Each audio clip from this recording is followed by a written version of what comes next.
Our problem is consumerism. We consume entirely too much. And with what's going on with Iran and the president that we have, gas prices going up, food shortages will be on the way, oil shortages, gas, whatever. And I've always thought about this, the fact that we have so many restaurant franchises where we waste food if it is not used in a certain amount of time. And there's so many people that come to these places to eat this glorified shit. It's not worth it. It's not worth spending your hard-earned money.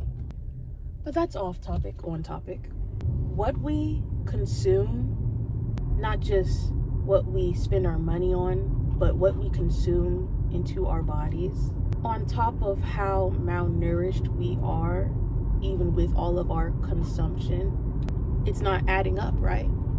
We consume so much, but a lot of us are malnourished. And it's the case all the time. Watch it. The case all the time isn't that we're not eating the right things, at least some of us. The case is what we're eating is not good product. What they are feeding these chickens, if you eat meat, is not good product. And whatever they eat is what we eat. They are not eating good grass. They are not eating good bugs. There's nothing. When you go on these websites to some of these farmers and you can actually see their land, it's trash.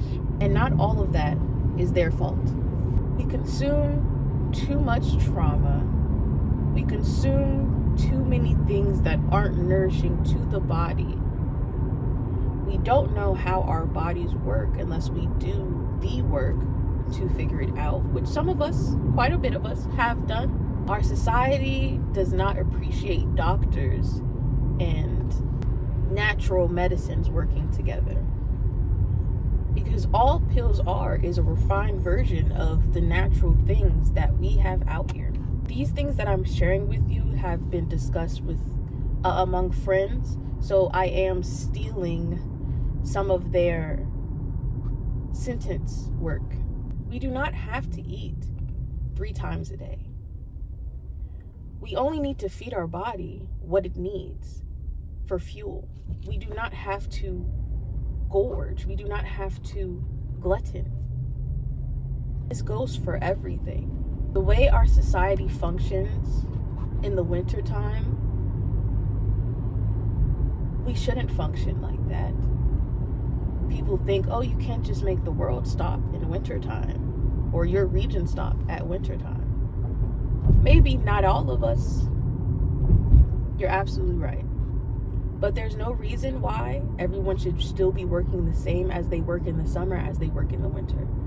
In the wintertime, at least proper wintertime, because, you know, the earth is changing, everything freezes over. What does that tell you? Stop. It's time to slow down. The cold slows you down. Why do you think so? You have to conserve energy for when the spring comes. I may have scattered, but hearing all these things, this is how my brain operates. All of these things are one thing. They all go together. And I'm not going to put the puzzle together for you because I think it's pretty obvious. And a lot of times when I try to make videos, because I have ADHD, and I try to like make it make sense, I end up over talking and just over explaining, when it's just, if you get it, you get it, and if you don't, you do not. It's not my problem. Not all the way. Us as a species has consumed entirely too much. That is the core thing that I'm saying right now. And it has been our fault. Our consumption, greed, gluttony, all of that. I was just called to make this video because the more people saying this exact same thing, the better. Hopefully, I think we can all look at ourselves and what we consume, What is it that we consume because everyone else is consuming it, and what is it that we consume that, you know, is just an excessive amount of the thing, and it's just because we enjoy it so much and we have access to it. This goes for technology, this goes for food, this goes for clothes, this goes for cars, this goes for every single thing we use on this planet. It does not have to be. And like I said, with shortages happening, we will learn. Or will we learn? Who knows? Who knows? America seems to never learn. They get so close to learning, and then poof, it's all gone. No more learning. It's over now. We don't have to learn shit anymore. Okay. Sure, if you feel that way, right? But that's all I had to say. I guess I just want everyone to think on that and look at yourselves. And another thing before I go, this YouTube channel was for me to talk about a lot of political things. But I quickly realized, even though I keep up politically for the most part, that is not my lane.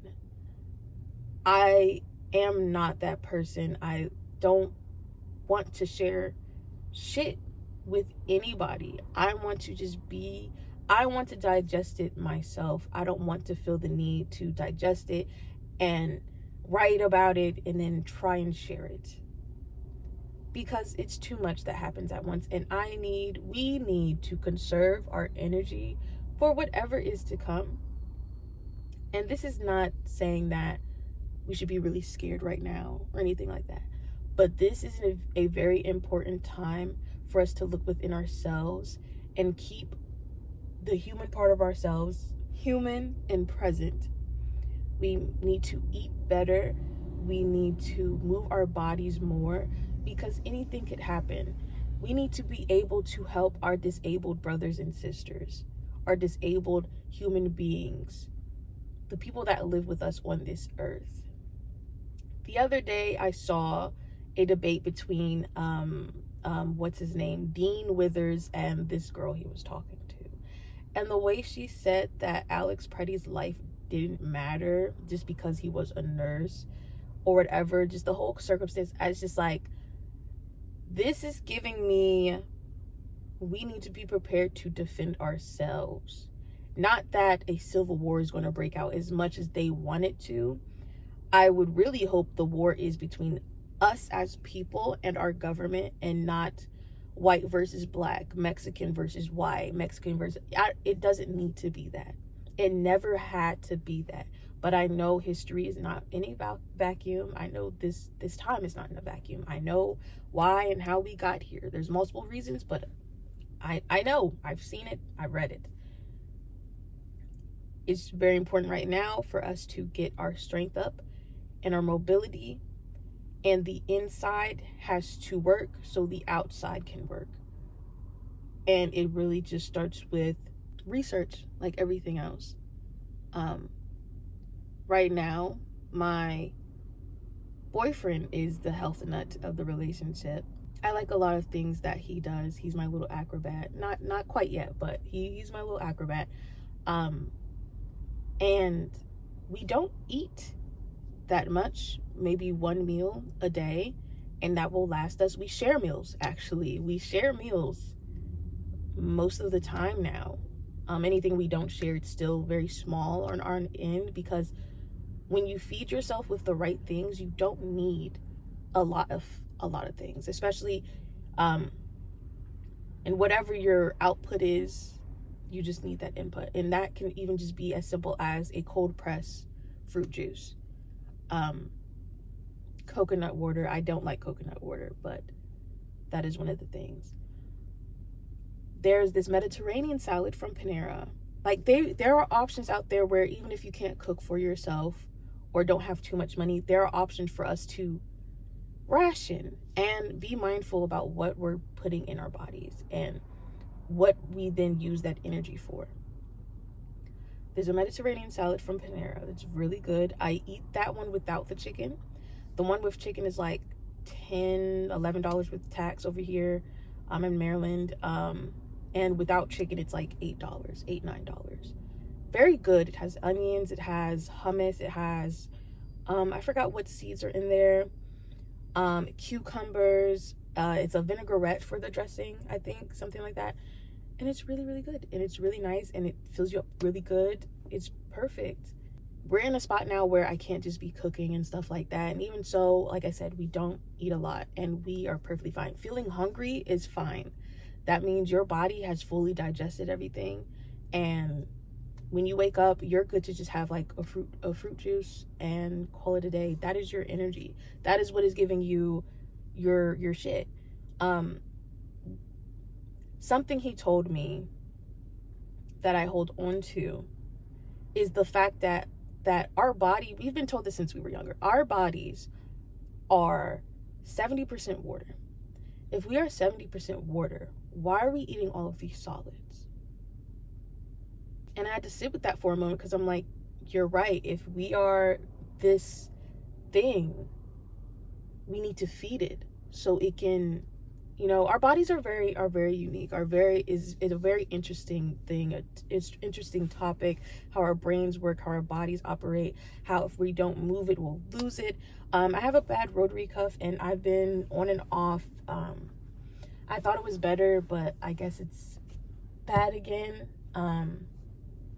But I've been working on building the muscle up here so I can fix it, because I slept on it wrong and it hasn't been good since. I fixed it by not sleeping on it, and then I started sleeping on it again and it went back, but I've been training it, right? I am 30 pounds over. I'm 5'3".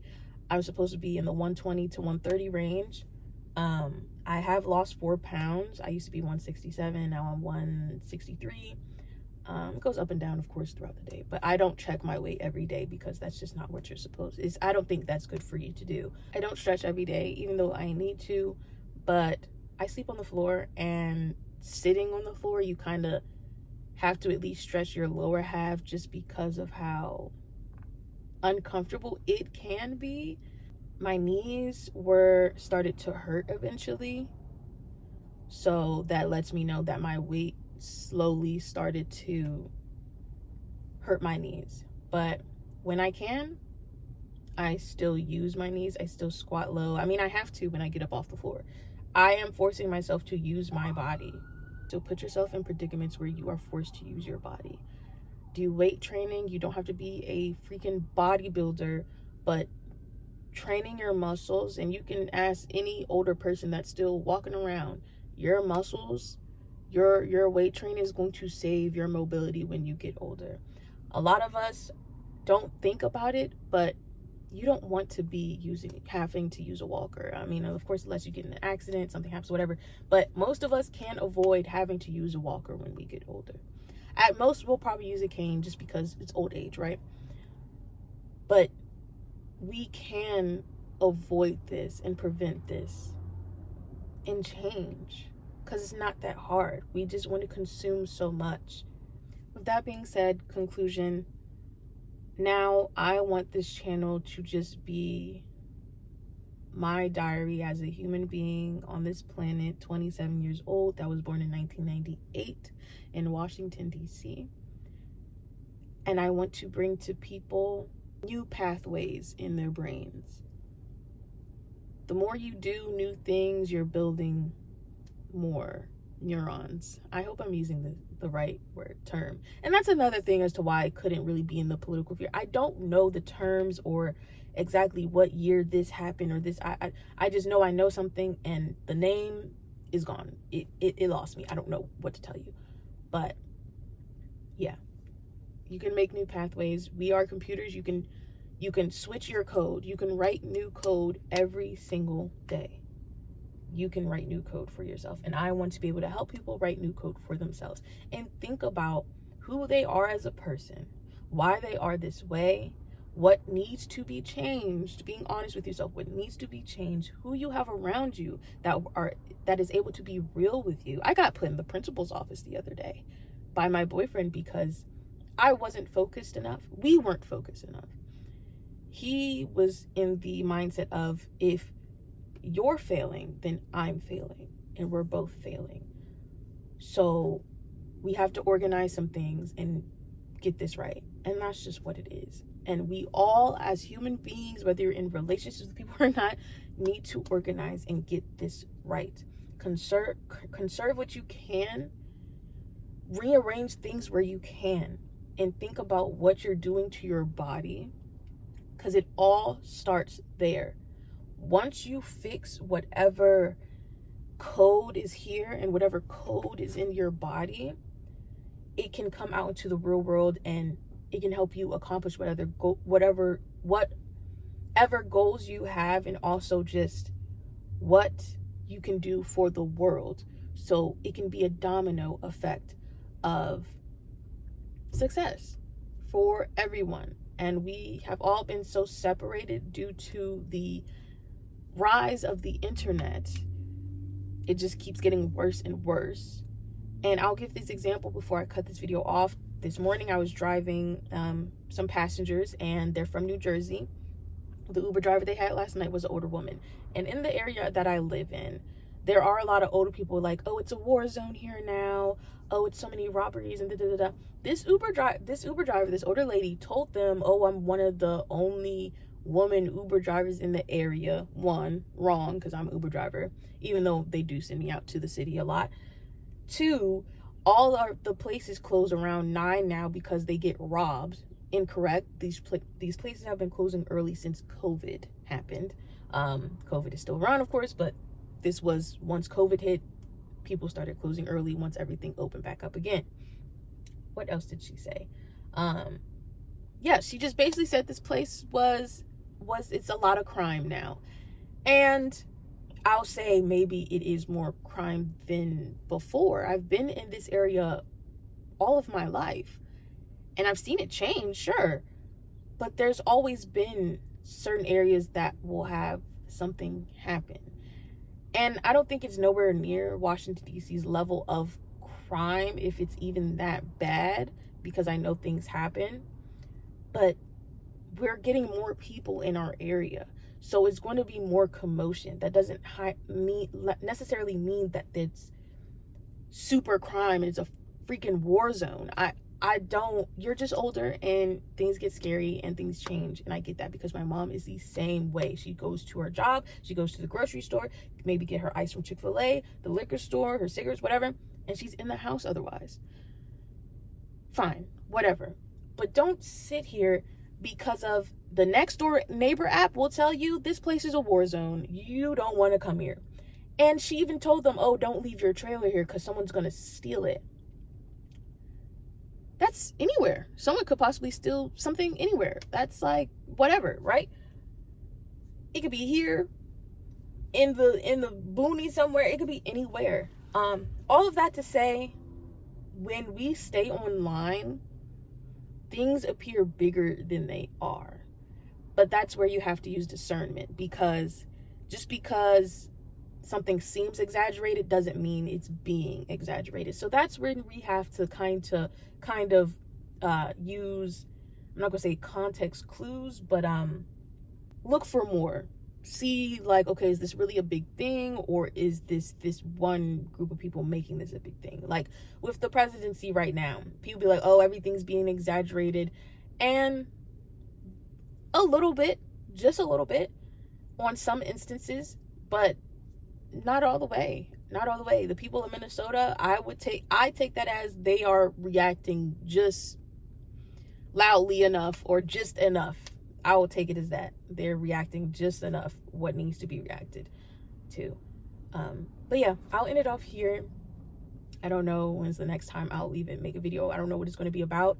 I actually wrote something on the basis of everything I just said, but you see, this is why I don't write things, because I scrap it and I just wing it.